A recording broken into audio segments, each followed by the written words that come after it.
മാർക്കോസിൻ്റെ സുവിശേഷം 16-ാം അധ്യായം 15-ാം വാക്യം. അവൻ അവരോട് പറഞ്ഞു, നിങ്ങൾ ലോകമെങ്ങും പോയി എല്ലാ സൃഷ്ടികളോടും സുവിശേഷം പ്രസംഗിക്കുവിൻ. വിശുദ്ധ മത്തായി എഴുതിയ സുവിശേഷം അധ്യായം 23. നിയമജ്ഞരുടെയും ഫരിസേയരുടെയും കപടനാട്യം. യേശു ജനക്കൂട്ടത്തോടും തൻ്റെ ശിഷ്യന്മാരോട് അരുളിച്ചെയ്തു, നിയമജ്ഞരും ഫരിസേയരും മോശയുടെ സിംഹാസനത്തിലിരിക്കുന്നു. അതിനാൽ അവർ നിങ്ങളോട് പറയുന്നതെല്ലാം അനുസരിക്കുകയും അനുഷ്ഠിക്കുകയും ചെയ്യുവിൻ. എന്നാൽ അവരുടെ പ്രവൃത്തികൾ നിങ്ങൾ അനുകരിക്കരുത്. അവർ പറയുന്നു, പ്രവർത്തിക്കുന്നില്ല. അവർ ഭാരമുള്ള ചുമടുകൾ മനുഷ്യരുടെ ചുമരിൽ വെച്ചു കൊടുക്കുന്നു, സഹായിക്കാൻ ചെറുവിരൽ അനക്കാൻ പോലും തയ്യാറാകുന്നുമില്ല. മറ്റുള്ളവർ കാണുന്നതിന് വേണ്ടിയാണ് അവർ തങ്ങളുടെ പ്രവൃത്തികളെല്ലാം ചെയ്യുന്നത്. അവർ തങ്ങളുടെ നെറ്റിപ്പട്ടങ്ങൾക്ക് വീതിയും വസ്ത്രത്തിൻ്റെ തൊങ്ങലുകൾക്ക് നീളവും കൂട്ടുന്നു. വിരുന്നുകളിൽ പ്രമുഖ സ്ഥാനവും സിനഗോഗുകളിൽ പ്രധാന പീഠവും നഗരവീഥികളിൽ അഭിവാദനവും ഇഷ്ടപ്പെടുന്നു. റബ്ബി എന്ന് സംബോധന ചെയ്യപ്പെടാനും ആഗ്രഹിക്കുന്നു. എന്നാൽ നിങ്ങൾ റബ്ബി എന്ന് വിളിക്കപ്പെടരുത്. എന്തെന്നാൽ നിങ്ങൾക്ക് ഒരു ഗുരുവേ ഉള്ളൂ, നിങ്ങളെല്ലാം സഹോദരന്മാരാണ്. ഭൂമിയിൽ ആരെയും നിങ്ങൾ പിതാവെന്ന് വിളിക്കരുത്. എന്തെന്നാൽ നിങ്ങൾക്ക് ഒരു പിതാവേ ഉള്ളൂ, സ്വർഗസ്ഥനായ പിതാവ്. നിങ്ങൾ നേതാക്കന്മാർ എന്നും വിളിക്കപ്പെടരുത്. എന്തെന്നാൽ ക്രിസ്തുവാണ് നിങ്ങളുടെ ഏകനേതാവ്. നിങ്ങളിൽ ഏറ്റവും വലിയവൻ നിങ്ങളുടെ ശുശ്രൂഷകനായിരിക്കണം. തന്നെ തന്നെ ഉയർത്തുന്നവൻ താഴ്ത്തപ്പെടും, തന്നെ തന്നെ താഴ്ത്തുന്നവൻ ഉയർത്തപ്പെടും. കപടനാട്യക്കാരായ നിയമജ്ഞരെ ഫരിസേയരെ, നിങ്ങൾക്ക് ദുരിതം. നിങ്ങൾ മനുഷ്യരുടെ മുമ്പിൽ സ്വർഗരാജ്യം അടച്ചു കളയുന്നു. നിങ്ങൾ അതിൽ പ്രവേശിക്കുന്നില്ല, പ്രവേശിക്കാൻ വരുന്നവരെ അനുവദിക്കുന്നുമില്ല. കപടനാട്യക്കാരായ നിയമജ്ഞരെ ഫരിസേയരെ, നിങ്ങൾക്ക് ദുരിതം. ഒരുവനെ നിങ്ങളുടെ മതത്തിൽ ചേർക്കാൻ നിങ്ങൾ കടലും കരയും ചുറ്റി സഞ്ചരിക്കുന്നു. ചേർന്ന് കഴിയുമ്പോൾ നിങ്ങൾ അവനെ നിങ്ങളുടെ ഇരട്ടി നരകസന്തതിയാക്കി തീർക്കുന്നു. അന്ധരായ മാർഗദർശികളെ, നിങ്ങൾക്ക് ദുരിതം. നിങ്ങൾ പറയുന്നു, ഒരുവൻ ദേവാലയത്തെ കൊണ്ട് ആണയിട്ടാൽ ഒന്നുമില്ല, ദേവാലയത്തിലെ സ്വർണത്തെ കൊണ്ട് ആണയിട്ടാൽ അവൻ കടപ്പെട്ടവനാണ്. അന്ധരും മൂഢരുമായവരെ, ഏതാണ് വലുത്? സ്വർണമോ സ്വർണത്തെ പവിത്രമാക്കുന്ന ദേവാലയമോ? നിങ്ങൾ പറയുന്നു, ഒരുവൻ ബലിപീഠത്തെ കൊണ്ട് ആണയിട്ടാൽ ഒന്നുമില്ല, എന്നാൽ ബലിപീഠത്തിലെ കാഴ്ചവസ്തുവിനെ കൊണ്ട് ആണയിട്ടാൽ അവൻ കടപ്പെട്ടവനാണ്. അന്ധരെ, ഏതാണ് വലുത്? കാഴ്ചവസ്തുവോ കാഴ്ചവസ്തുവിനെ പവിത്രമാക്കുന്ന ബലിപീഠമോ? ബലിപീഠത്തെ കൊണ്ട് ആണയിടുന്നവൻ അതിനെക്കൊണ്ടും അതിന്മേലുള്ള എല്ലാ വസ്തുക്കളെക്കൊണ്ടും ആണയിടുന്നു. ദേവാലയത്തെ കൊണ്ട് ആണയിടുന്നവൻ അതിനെക്കൊണ്ടും അതിൽ വസിക്കുന്നവനെക്കൊണ്ടും ആണയിടുന്നു. സ്വർഗത്തെ കൊണ്ട് ആണയിടുന്നവൻ ദൈവത്തിൻ്റെ സിംഹാസനത്തെ കൊണ്ടും അതിലിരിക്കുന്നവനെ കൊണ്ടും ആണയിടുന്നു. കപടനാട്യക്കാരായ നിയമജ്ഞരെ ഫരിസേയരെ, നിങ്ങൾക്ക് ദുരിതം. നിങ്ങൾ തുളസി, ചതകുപ്പ, ജീരകം എന്നിവയ്ക്ക് ദശാംശം കൊടുക്കുകയും നിയമത്തിലെ ഗൗരവമേറിയ കാര്യങ്ങളായ നീതി, കാരുണ്യം, വിശ്വസ്തത എന്നിവ അവഗണിക്കുകയും ചെയ്യുന്നു. ഇവയാണ് നിങ്ങൾ ചെയ്യേണ്ടിയിരുന്നത്, മറ്റുള്ളവ അവഗണിക്കാതെ തന്നെ. അന്ധരായ മാർഗദർശികളെ, കൊതുകിനെ അരിച്ചു നീക്കുകയും ഒട്ടകത്തെ വിഴുങ്ങുകയും ചെയ്യുന്നവരാണ് നിങ്ങൾ.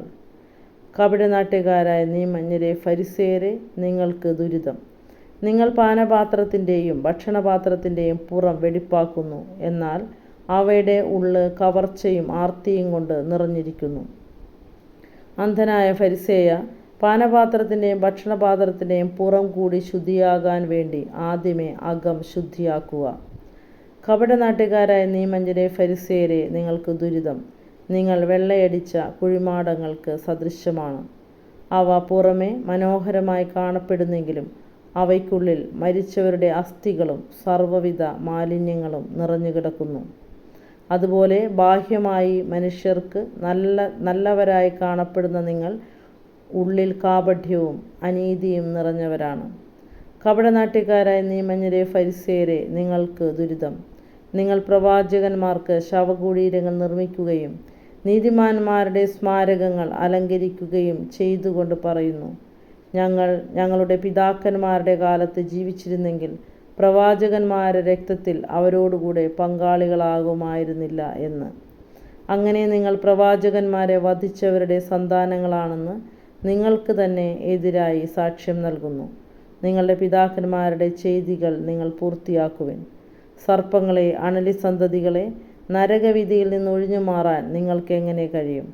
അതുകൊണ്ട് ഇതാ, പ്രവാചകന്മാരെയും ജ്ഞാനികളെയും നിയമജ്ഞരെയും ഞാൻ നിങ്ങളുടെ അടുക്കിലേക്ക് അയക്കുന്നു. അവരിൽ ചിലരെ നിങ്ങൾ വധിക്കുകയും ക്രൂശിക്കുകയും ചെയ്യും. ചിലരെ നിങ്ങൾ നിങ്ങളുടെ സിനഗോഗുകളിൽ വെച്ച് ചമ്മട്ടി അടിക്കുകയും പട്ടണം തോറും പിന്തുടർന്ന് പീഡിപ്പിക്കുകയും ചെയ്യും. അങ്ങനെ നിരപരാധനായ ആബേലിൻ്റെ രക്തം മുതൽ ദേവാലയത്തിനും ബലിപീഠത്തിനും മധ്യേ വെച്ച് നിങ്ങൾ വധിച്ച ബറാക്യയുടെ പുത്രനായ സക്കറിയായുടെ രക്തം വരെ ഭൂമിയിൽ ചൊരിയപ്പെട്ട എല്ലാ നീതിമാന്മാരുടെയും രക്തം നിങ്ങളുടെ മേൽ പതിക്കും. സത്യമായി ഞാൻ നിങ്ങളോട് പറയുന്നു, ഇവയെല്ലാം ഈ തലമുറയ്ക്ക് സംഭവിക്കുക തന്നെ ചെയ്യും. യേശു ജെറൂസലേമിനെക്കുറിച്ച് വിലപിക്കുന്നു. ജെറൂസലം, ജെറൂസലം, പ്രവാചകന്മാരെ വധിക്കുകയും നിന്റെ അടുത്തേക്ക് അയക്കപ്പെടുന്നവരെ കല്ലെറിയുകയും ചെയ്യുന്നവളെ, പിടക്കോഴി കുഞ്ഞുങ്ങളെ ചിറകുകൾക്കുള്ളിൽ കാത്തുകൊള്ളുന്നത് പോലെ നിന്റെ സന്തതികളെ ഒരുമിച്ച് കൂട്ടാൻ ഞാൻ എത്രയോ പ്രാവശ്യം ആഗ്രഹിച്ചു, പക്ഷേ നിങ്ങൾ വിസമ്മതിച്ചു. ഇതാ, നിങ്ങളുടെ ഭവനം പരിത്യക്തവും ശൂന്യവുമായി തീർന്നിരിക്കുന്നു. ഞാൻ നിങ്ങളോട് പറയുന്നു, കർത്താവിൻ്റെ നാമത്തിൽ വരുന്നവൻ അനുഗ്രഹീതനാണ് നിങ്ങൾ പറയുന്നത് വരെ ഇനി നിങ്ങൾ എന്നെ കാണുകയില്ല. അധ്യായം 24. ദേവാലയത്തിൻ്റെ നാശം. യേശു ദേവാലയം വിട്ടു പോകുമ്പോൾ ദേവാലയത്തിൻ്റെ പണികൾ അവനെ കാണിച്ചു കൊടുക്കാൻ ശിഷ്യന്മാർ അടുത്തെത്തി. അവൻ അവരോട് പറഞ്ഞു, നിങ്ങൾ ഇതെല്ലാം കാണുന്നല്ലോ. സത്യമായി ഞാൻ നിങ്ങളോട് പറയുന്നു, ഇവിടെ കല്ലിന്മേൽ കല്ലു ശേഷിക്കാതെ എല്ലാം തകർക്കപ്പെടും. വേദനകളുടെ ആരംഭം. അവൻ ഒലിവുമലയിലിരിക്കുമ്പോൾ ശിഷ്യന്മാർ തനിച്ച് അവനെ സമീപിച്ചു പറഞ്ഞു, ഇതെല്ലാം എപ്പോൾ സംഭവിക്കുമെന്നും നിന്റെ ആഗമനത്തിൻ്റെയും യുഗാന്തത്തിൻ്റെയും അടയാളം എന്താണെന്നും ഞങ്ങൾക്ക് പറഞ്ഞു തരണമേ. യേശു പറഞ്ഞു, ആരും നിങ്ങളെ വഴിതെറ്റിക്കാതിരിക്കാൻ സൂക്ഷിച്ചുകൊള്ളുവിൻ. പലരും എൻ്റെ നാമത്തിൽ വന്ന് ഞാൻ ക്രിസ്തുവാണ് എന്ന് പറയുകയും അനേകരെ വഴിതെറ്റിക്കുകയും ചെയ്യും. നിങ്ങൾ യുദ്ധങ്ങളെപ്പറ്റി കേൾക്കും, അവയെപ്പറ്റിയുള്ള കിംവദന്തികളും. എന്നാൽ നിങ്ങൾ അസ്വസ്ഥരാകരുത്, കാരണം ഇതെല്ലാം സംഭവിക്കേണ്ടതാണ്, എന്നാൽ ഇനിയും അവസാനമായിട്ടില്ല. ജനം ജനത്തിനെതിരായും രാജ്യം രാജ്യത്തിനെതിരായും ഉണർന്നെഴുന്നേൽക്കും. ക്ഷാമങ്ങളും ഭൂകമ്പങ്ങളും പല സ്ഥലങ്ങളിലും ഉണ്ടാവും. ഇതെല്ലാം ഈറ്റുനോവിൻ്റെ ആരംഭം മാത്രമാണ്. അവർ നിങ്ങളെ പീഡനത്തിന് ഏൽപ്പിച്ചു കൊടുക്കും. അവർ നിങ്ങളെ വധിക്കും. എൻ്റെ നാമനിമിത്തം സർവ്വജനങ്ങളും നിങ്ങളെ ദ്വേഷിക്കും. അനേകർ വിശ്വാസം ഉപേക്ഷിക്കുകയും പരസ്പരം ഒറ്റിക്കൊടുക്കുകയും ദ്വേഷിക്കുകയും ചെയ്യും. നിരവധി വ്യാജ പ്രവാചകന്മാർ പ്രത്യക്ഷപ്പെട്ട് അനേകരെ വഴിതെറ്റിക്കും. അധർമ്മം വർദ്ധിക്കുന്നതിനാൽ പലരുടെയും സ്നേഹം തണുത്തുപോകും. എന്നാൽ അവസാനം വരെ സഹിച്ചു നിൽക്കുന്നവൻ രക്ഷിക്കപ്പെടും. എല്ലാ ജനതകളുടെയും സാക്ഷ്യത്തിനായി രാജ്യത്തിൻ്റെ ഈ സുവിശേഷം ലോകമെങ്ങും പ്രസംഗിക്കപ്പെടും. അതിനുശേഷം അന്ത്യം ആഗതമാകും. ഭീകരദുരിതങ്ങൾ. ദാനിയേൽ പ്രവാചകൻ പ്രവചിച്ച വിനാശത്തിൻ്റെ അശുദ്ധ ലക്ഷണം വിശുദ്ധ സ്ഥലത്ത് നിൽക്കുന്നത് കാണുമ്പോൾ വായിക്കുന്നവൻ ഗ്രഹിക്കട്ടെ. യൂദയായിലുള്ളവർ പർവ്വതങ്ങളിലേക്ക് പലായനം ചെയ്യട്ടെ. പുരമുകളിലിരിക്കുന്നവൻ വീട്ടിൽ നിന്ന് എന്തെങ്കിലും എടുക്കാൻ താഴേക്ക് ഇറങ്ങാതിരിക്കട്ടെ. വയലിലായിരിക്കുന്നവൻ മേലങ്കി എടുക്കാൻ പിന്തിരിയരുത്. ആ ദിവസങ്ങളിൽ ഗർഭിണികൾക്കും മുലയൂട്ടുന്നവർക്കും ദുരിതം. നിങ്ങളുടെ പലായനം ശീതകാലത്തോ സാപത്തിലോ ആകാതിരിക്കാൻ പ്രാർത്ഥിക്കുവിൻ. എന്തെന്നാൽ ലോകാരംഭം മുതൽ ഇന്നേ വരെ ഉണ്ടായിട്ടില്ലാത്ത, ഇനി ഉണ്ടാകാനിടയില്ലാത്ത ഉഗ്രപീഡനം അന്നുണ്ടാവും. ആ ദിവസങ്ങൾ പരിമിതപ്പെടുത്തിയില്ലായിരുന്നുവെങ്കിൽ ഒരുവന് രക്ഷപ്പെടുകയില്ലായിരുന്നു. എന്നാൽ തിരഞ്ഞെടുക്കപ്പെട്ടവരെ പ്രതി ആ ദിവസങ്ങൾ പരിമിതപ്പെടുത്തും. ഇതാ, ക്രിസ്തു ഇവിടെ അല്ലെങ്കിൽ അവിടെ എന്ന് ആരെങ്കിലും പറഞ്ഞാൽ നിങ്ങൾ വിശ്വസിക്കരുത്. കാരണം കള്ളക്രിസ്തുമാരും വ്യാജപ്രവാചകന്മാരും പ്രത്യക്ഷപ്പെടുകയും സാധ്യമെങ്കിൽ തിരഞ്ഞെടുക്കപ്പെട്ടവരെ പോലും വഴിതെറ്റിക്കത്തക്ക വിധം വലിയ അടയാളങ്ങളും അത്ഭുതങ്ങളും കാണിക്കുകയും ചെയ്യും. ഇതാ, ഞാൻ മുൻകൂട്ടി നിങ്ങളോട് പറഞ്ഞിരിക്കുന്നു. അതുകൊണ്ട് അവൻ മരുഭൂമിയിലുണ്ടെന്ന് അവർ പറഞ്ഞാൽ നിങ്ങൾ പുറപ്പെടരുത്. അവൻ മുറിക്കുള്ളിലുണ്ടെന്ന് പറഞ്ഞാലും നിങ്ങൾ വിശ്വസിക്കരുത്. കിഴക്ക് നിന്ന് പടിഞ്ഞാറോട്ട് പായുന്ന മിന്നൽ പിണർ പോലെയായിരിക്കും മനുഷ്യപുത്രൻ്റെ ആഗമനം. ശവമുള്ളിടത്ത് കഴുകന്മാർ വന്നുകൂടും. മനുഷ്യപുത്രൻ്റെ ആഗമനം. അക്കാലത്തെ പീഡനങ്ങൾക്ക് ശേഷം പൊടുന്നനെ സൂര്യൻ ഇരുണ്ടുപോകും, ചന്ദ്രൻ പ്രകാശം തരികയില്ല, നക്ഷത്രങ്ങൾ ആകാശത്ത് നിപതിക്കും, ആകാശശക്തികൾ ഇളകുകയും ചെയ്യും. അപ്പോൾ ആകാശത്തിൽ മനുഷ്യപുത്രൻ്റെ അടയാളം പ്രത്യക്ഷപ്പെടും. ഭൂമിയിലെ സർവ്വഗോത്രങ്ങളും വിലപിക്കുകയും മനുഷ്യപുത്രൻ വാനമേഘങ്ങളിൽ ശക്തിയോടും മഹത്വത്തോടും കൂടെ വരുന്നത് കാണുകയും ചെയ്യും. വലിയ കാഹളധ്വനിയോടുകൂടെ തൻ്റെ ദൂതന്മാരെ അവൻ അയക്കും. അവർ ആകാശത്തിൻ്റെ ഒരറ്റം മുതൽ മറ്റേ അറ്റം വരെ 4 ദിക്കുകളിൽ നിന്ന് അവൻ്റെ തിരഞ്ഞെടുക്കപ്പെട്ടവരെ ഒരുമിച്ച് കൂട്ടും. അത്തിമരത്തിൽ നിന്ന് പഠിക്കുവിൻ. അതിൻ്റെ കൊമ്പുകൾ ഇളതാവുകയും തളിർക്കുകയും ചെയ്യുമ്പോൾ വേനൽക്കാലം അടുത്തിരിക്കുന്നുവെന്ന് നിങ്ങൾ മനസ്സിലാക്കുന്നു. അതുപോലെ ഇതെല്ലാം കാണുമ്പോൾ അവൻ സമീപത്ത് വാതിക്കലെത്തിയിരിക്കുന്നുവെന്ന് നിങ്ങൾ മനസ്സിലാക്കിക്കൊള്ളുവിൻ. സത്യമായി ഞാൻ നിങ്ങളോട് പറയുന്നു, ഇതെല്ലാം സംഭവിക്കുന്നതുവരെ ഈ തലമുറ കടന്നു പോവുകയില്ല. ആകാശവും ഭൂമിയും കടന്നു പോകും, എന്നാൽ എൻ്റെ വചനങ്ങൾ കടന്നു പോവുകയില്ല. ആ ദിവസത്തെക്കുറിച്ചോ മണിക്കൂറിനെക്കുറിച്ചോ പിതാവിനല്ലാതെ മറ്റാർക്കും, സ്വർഗത്തിലെ ദൂതന്മാർക്കോ പുത്രന് പോലുമോ അറിഞ്ഞുകൂടാ. സദാ ജാഗരൂകരായിരിക്കുവിൻ. നോഹയുടെ ദിവസങ്ങൾ പോലെ ആയിരിക്കും മനുഷ്യപുത്രൻ്റെ ആഗമനം. ജലപ്രളയത്തിനു മുമ്പുള്ള ദിവസങ്ങളിൽ നോഹ പേടകത്തിൽ പ്രവേശിച്ച ദിവസം വരെ അവർ തിന്നും കുടിച്ചും വിവാഹം ചെയ്തും ചെയ്തു കൊടുത്തും കഴിഞ്ഞു പോന്നു. ജലപ്രളയം വന്ന് സംഹരിക്കുന്നതുവരെ അവർ അറിഞ്ഞില്ല. ഇപ്രകാരം തന്നെയായിരിക്കും മനുഷ്യപുത്രൻ്റെ ആഗമനവും.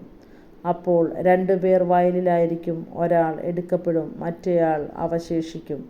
2 സ്ത്രീകൾ തിരിക്കലിൽ പൊടിച്ചുകൊണ്ടിരിക്കും, ഒരുവൾ എടുക്കപ്പെടും, മറ്റവൾ അവശേഷിക്കും.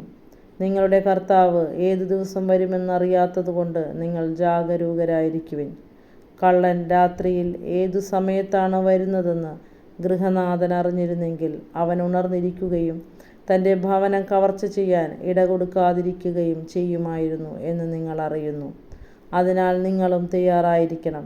നിങ്ങൾ പ്രതീക്ഷിക്കാത്ത മണിക്കൂറിലായിരിക്കും മനുഷ്യപുത്രൻ വരുന്നത്. തൻ്റെ ഭവനങ്ങളിലുള്ളവർക്ക് കൃത്യസമയത്ത് ഭക്ഷണം കൊടുക്കാൻ യജമാനൻ നിയോഗിച്ച വിശ്വസ്തനും വിവേകിയുമായ ഭൃത്യൻ ആരാണ്? യജമാനൻ വരുമ്പോൾ അപ്രകാരം ചെയ്യുന്നതായി കാണപ്പെടുന്ന ഭൃത്യൻ ഭാഗ്യവാൻ. സത്യമായി ഞാൻ നിങ്ങളോട് പറയുന്നു, യജമാനൻ അവനെ തൻ്റെ വസ്തുക്കളുടെയെല്ലാം മേൽനോട്ടക്കാരനായി നിയമിക്കും. എന്നാൽ ദുഷ്ടനായ ഭൃത്യൻ എൻ്റെ യജമാനൻ താമസിച്ചേ വരൂ എന്ന് പറഞ്ഞ് തൻ്റെ സഹഭൃത്യന്മാരെ മർദ്ദിക്കാനും മദ്യപന്മാരോടുകൂടെ ഭക്ഷിക്കാനും പാനം ചെയ്യാനും തുടങ്ങിയാൽ പ്രതീക്ഷിക്കാത്ത ദിവസത്തിലും അറിയാത്ത മണിക്കൂറിലും യജമാനൻ വന്ന് അവനെ ശിക്ഷിക്കുകയും കപടനാട്യക്കാരുടെ കൂട്ടത്തിൽ തള്ളുകയും ചെയ്യും. അവിടെ വിലാപവും പല്ലുകടിയുമായിരിക്കും. അധ്യായം 25. 10 കന്യകമാരുടെ ഉപമ. സ്വർഗരാജ്യം വിളക്കുമെടുത്ത് മണവാളനെ എതിരേൽക്കാൻ പുറപ്പെട്ട 10 കന്യകമാർക്ക് സദൃശ്യം. അവരിൽ 5 പേർ വിവേകശൂന്യരും 5 പേർ വിവേകമതികളുമായിരുന്നു. വിവേകശൂന്യകൾ വിളക്കെടുത്തപ്പോൾ എണ്ണ കരുതിയില്ല. വിവേകവതികളാകട്ടെ വിളക്കുകളോടൊപ്പം പാത്രങ്ങളിൽ എണ്ണയും എടുത്തിരുന്നു. മണവാളൻ വരാൻ വൈകി ഉറക്കം വരികയാൽ കന്യകമാർ കിടന്നുറങ്ങി. അർദ്ധരാത്രിയിൽ ഇതാ മണവാളൻ പുറത്തു വന്ന് അവനെ എതിരേൽക്കുവിൻ എന്ന് ആർപ്പുവിളിയുണ്ടായി. ആ കന്യകമാരെല്ലാം ഉണർന്ന് വിളക്കുകൾ തെളിച്ചു. വിവേകശൂന്യകൾ വിവേകവതികളോട് പറഞ്ഞു, ഞങ്ങളുടെ വിളക്കുകൾ അണഞ്ഞു പോകുന്നതിനാൽ നിങ്ങളുടെ എണ്ണയിൽ കുറെ ഞങ്ങൾക്ക് തരിക. വിവേകവതികൾ മറുപടി പറഞ്ഞു, ഞങ്ങൾക്കും നിങ്ങൾക്കും മതിയാകാതെ വരുമെന്നതിനാൽ നിങ്ങൾ വിൽപ്പനക്കാരെ അടുത്തുപോയി വാങ്ങിക്കൊള്ളുവിൻ. അവർ വാങ്ങാൻ പോയപ്പോൾ മണവാളൻ വന്നു. ഒരുങ്ങിയിരുന്നവർ അവനോടൊത്ത് വിവാഹവിരുന്നിന് അകത്ത് പ്രവേശിച്ചു. വാതിൽ അടയ്ക്കപ്പെടുകയും ചെയ്തു. പിന്നീട് മറ്റു കന്യകമാർ വന്ന്, കർത്താവേ, കർത്താവേ, ഞങ്ങൾക്ക് തുറന്നു തരണമേ എന്ന് അപേക്ഷിച്ചു. അവൻ പ്രതിവചിച്ചു, സത്യമായി ഞാൻ നിങ്ങളോട് പറയുന്നു, ഞാൻ നിങ്ങളെ അറിയുകയില്ല. അതുകൊണ്ട് ജാഗരൂകരായിരിക്കുവിൻ. ആ ദിവസമോ മണിക്കൂറോ നിങ്ങൾ അറിയുന്നില്ല. താലന്തുകളുടെ ഉപമ. ഒരുവൻ യാത്ര പുറപ്പെടുന്നതിന് മുമ്പ് ഭൃത്യന്മാരെ വിളിച്ച് തൻ്റെ സമ്പത്ത് അവരെ ഭരമേൽപ്പിച്ചതുപോലെയാണ് സ്വർഗരാജ്യം. അവൻ ഓരോരുത്തൻ്റെയും കഴിവനുസരിച്ച് ഒരുവൻ 5 താലന്തും മറ്റൊരുവന് 2ഉം വേറൊരുവന് 1ഉം കൊടുത്ത ശേഷം യാത്ര പുറപ്പെട്ടു. 5 താലന്ത് ലഭിച്ചവൻ ഉടനെ പോയി വ്യാപാരം ചെയ്ത് 5 താലന്ത് കൂടി സമ്പാദിച്ചു. 2 താലന്ത് കിട്ടിയവനും 2 കൂടി നേടി. എന്നാൽ 1 താലന്ത് ലഭിച്ചവൻ പോയി നിലം കുഴിച്ച് യജമാനൻ്റെ പണം മറച്ചുവെച്ചു. ഏറെ കാലത്തിന് ശേഷം ആ ഭൃത്യന്മാരുടെ യജമാനൻ വന്ന് അവരുമായി കണക്കു തീർത്തു. 5 താലന്ത് കിട്ടിയവൻ വന്ന് 5 കൂടി സമർപ്പിച്ച്, യജമാനനെ, നീ എനിക്ക് 5 താലന്താണല്ലോ നൽകിയത്, ഇതാ ഞാൻ 5 കൂടി സമ്പാദിച്ചിരിക്കുന്നു എന്ന് പറഞ്ഞു. യജമാനൻ പറഞ്ഞു, കൊള്ളാം, നല്ലവനും വിശ്വസ്തനുമായ ഭൃത്യ, അല്പകാര്യങ്ങളിൽ വിശ്വസ്തനായിരുന്നതിനാൽ അനേക കാര്യങ്ങൾ നിന്നെ ഞാൻ ഭരമേൽപ്പിക്കും. നിന്റെ യജമാനൻ്റെ സന്തോഷത്തിലേക്ക് നീ പ്രവേശിക്കുക. 2 താലന്ത് കിട്ടിയവനും വന്നു പറഞ്ഞു, യജമാനനെ, നീ എനിക്ക് 2 താലന്താണല്ലോ നൽകിയത്. ഇതാ ഞാൻ 2 കൂടി സമ്പാദിച്ചിരിക്കുന്നു. യജമാനൻ പറഞ്ഞു, കൊള്ളാം, നല്ലവനും വിശ്വസ്തനുമായ ഭൃത്യ. അല്പകാര്യങ്ങളിൽ വിശ്വസ്തനായിരുന്നതിനാൽ അനേക കാര്യങ്ങൾ നിന്നെ ഞാൻ ഭരമേൽപ്പിക്കും. നിന്റെ യജമാനൻ്റെ സന്തോഷത്തിലേക്ക് നീ പ്രവേശിക്കുക. 1 താലന്ത് കിട്ടിയവൻ വന്നു പറഞ്ഞു, യജമാനനെ, നീ വിതയ്ക്കാത്തടുത്ത് നിന്ന് കൊയ്യുകയും വിതറാത്തടുത്ത് നിന്ന് ശേഖരിക്കുകയും ചെയ്യുന്ന കഠിനഹൃദയനാണെന്ന് ഞാൻ മനസ്സിലാക്കി. അതിനാൽ ഞാൻ ഭയപ്പെട്ട് നിന്റെ താലന്ത് മണ്ണിൽ മറച്ചു വെച്ചു. ഇതാ നിന്റേത്, എടുത്തുകൊള്ളുക. യജമാനൻ പറഞ്ഞു, ദുഷ്ടനും മടിയനുമായ ഭൃത്യ, ഞാൻ വിതയ്ക്കാത്തടുത്ത് നിന്ന് കൊയ്യുന്നവനും വിതറാത്തടുത്ത് നിന്ന് ശേഖരിക്കുന്നവനുമാണെന്ന് നീ മനസ്സിലാക്കിയിരുന്നല്ലോ. എൻ്റെ നാണയം നീ പണവ്യാപാരികളുടെ പക്കൽ നിക്ഷേപിക്കേണ്ടതായിരുന്നു. ഞാൻ വന്ന് എൻ്റെ പണം പലിശ സഹിതം വാങ്ങുമായിരുന്നു. ആ താലന്ത് അവനിൽ നിന്നെടുത്ത് 10 താലന്തുള്ളവന് കൊടുക്കുക. ഉള്ളവന് നൽകപ്പെടും, അവന് സമൃദ്ധി ഉണ്ടാവുകയും ചെയ്യും. ഇല്ലാത്തവനിൽ നിന്ന് ഉള്ളതുപോലും എടുക്കപ്പെടും. പ്രയോജനമില്ലാത്ത ഭൃത്യനെ പുറത്ത് അന്ധകാരത്തിലേക്ക് തള്ളിക്കളയുക. അവിടെ വിലാപവും പല്ലുകടിയുമായിരിക്കും. അവസാന വിധി. മനുഷ്യപുത്രൻ എല്ലാ ദൂതന്മാരോടും കൂടെ മഹത്വത്തിൽ എഴുന്നള്ളുമ്പോൾ അവൻ തൻ്റെ മഹിമയുടെ സിംഹാസനത്തിൽ ഉപവിഷ്ടനാവും. അവൻ്റെ മുമ്പിൽ എല്ലാ ജനതകളും ഒരുമിച്ച് കൂട്ടപ്പെടും. ഇടയൻ ചെമ്മരിയാടുകളെ കോലാടുകളിൽ നിന്ന് വേർതിരിക്കുന്നത് പോലെ അവൻ അവരെ തമ്മിൽ വേർതിരിക്കും. അവൻ ചെമ്മരിയാടുകളെ തൻ്റെ വലത്തുവശത്തും കോലാടുകളെ ഇടത്തുവശത്തും നിർത്തും. അനന്തരം രാജാവ് തൻ്റെ വലത്തുഭാഗത്തുള്ളവരോട് അരുളിച്ചെയ്യും, എൻ്റെ പിതാവിനാൽ അനുഗ്രഹിക്കപ്പെട്ടവരെ, വരുവിൻ. ലോകസ്ഥാപനം മുതൽ നിങ്ങൾക്കായി സജ്ജമാക്കിയിരിക്കുന്ന രാജ്യം അവകാശപ്പെടുത്തുവിൻ. എന്തെന്നാൽ എനിക്ക് വിശന്നു, നിങ്ങൾ ഭക്ഷിക്കാൻ തന്നു. എനിക്ക് ദാഹിച്ചു, നിങ്ങൾ കുടിക്കാൻ തന്നു. ഞാൻ പരദേശിയായിരുന്നു, നിങ്ങൾ എന്നെ സ്വീകരിച്ചു. ഞാൻ നഗ്നനായിരുന്നു, നിങ്ങൾ എന്നെ ഉടുപ്പിച്ചു. ഞാൻ രോഗിയായിരുന്നു, നിങ്ങൾ എന്നെ സന്ദർശിച്ചു. ഞാൻ കാരാഗൃഹത്തിലായിരുന്നു, നിങ്ങൾ എൻ്റെ അടുത്ത് വന്നു. അപ്പോൾ നീതിമാന്മാർ ഇങ്ങനെ മറുപടി പറയും, കർത്താവേ, നിന്നെ വിശക്കുന്നവനായി കണ്ട് ഞങ്ങൾ ആഹാരം നൽകിയതും ദാഹിക്കുന്നവനായി കണ്ട് കുടിക്കാൻ നൽകിയതും എപ്പോൾ? നിന്നെ പരദേശിയായി കണ്ട് സ്വീകരിച്ചതും നഗ്നനായി കണ്ട് ഉടുപ്പിച്ചതും എപ്പോൾ? നിന്നെ ഞങ്ങൾ രോഗാവസ്ഥയിലായി കാരാഗൃഹത്തിലോ കണ്ട് സന്ദർശിച്ചത് എപ്പോൾ? രാജാവ് മറുപടി പറയും, സത്യമായി ഞാൻ നിങ്ങളോട് പറയുന്നു, എൻ്റെ ഏറ്റവും എളിയ സഹോദരന്മാരിൽ ഒരുവനെ നിങ്ങളിത് ചെയ്തു കൊടുത്തപ്പോൾ എനിക്ക് തന്നെയാണ് ചെയ്തു തന്നത്. അനന്തരം തൻ്റെ ഇടത്തുഭാഗത്തുള്ളവരോട് പറയും, ശപിക്കപ്പെട്ടവരെ, നിങ്ങൾ എന്നിൽ നിന്ന് പിശാചിനും അവൻ്റെ ദൂതന്മാർക്കുമായി സജ്ജമാക്കിയിരിക്കുന്ന നിത്യാഗ്നിയിലേക്ക് പോകുവിൻ. എനിക്ക് വിശന്നു, നിങ്ങൾ ആഹാരം തന്നില്ല. എനിക്ക് ദാഹിച്ചു, നിങ്ങൾ കുടിക്കാൻ തന്നില്ല. ഞാൻ പരദേശിയായിരുന്നു, നിങ്ങൾ എന്നെ സ്വീകരിച്ചില്ല. ഞാൻ നഗ്നനായിരുന്നു, നിങ്ങൾ എന്നെ ഉടുപ്പിച്ചില്ല. രോഗാവസ്ഥയിലും കാരാഗൃഹത്തിലുമായിരുന്നു, നിങ്ങൾ എന്നെ സന്ദർശിച്ചില്ല. അപ്പോൾ അവർ ചോദിക്കും, കർത്താവേ, ഞങ്ങൾ നിന്നെ വിശക്കുന്നവനോ ദാഹിക്കുന്നവനോ പരദേശിയോ നഗ്നനോ രോഗിയോ കാരാഗൃഹത്തിൽ കഴിയുന്നവനായി കണ്ടതും നിനക്ക് ശുശ്രൂഷ ചെയ്യാതിരുന്നതും എപ്പോൾ? അവൻ മറുപടി പറയും, സത്യമായി ഞാൻ നിങ്ങളോട് പറയുന്നു, എൻ്റെ ഈ ഏറ്റവും എളിയവരിൽ ഒരുവന് നിങ്ങളിത് ചെയ്യാതിരുന്നപ്പോൾ എനിക്ക് തന്നെയാണ് ചെയ്യാതിരുന്നത്. ഇവർ നിത്യരക്ഷയിലേക്കും നീതിമാന്മാർ നിത്യജീവനിലേക്കും പ്രവേശിക്കും.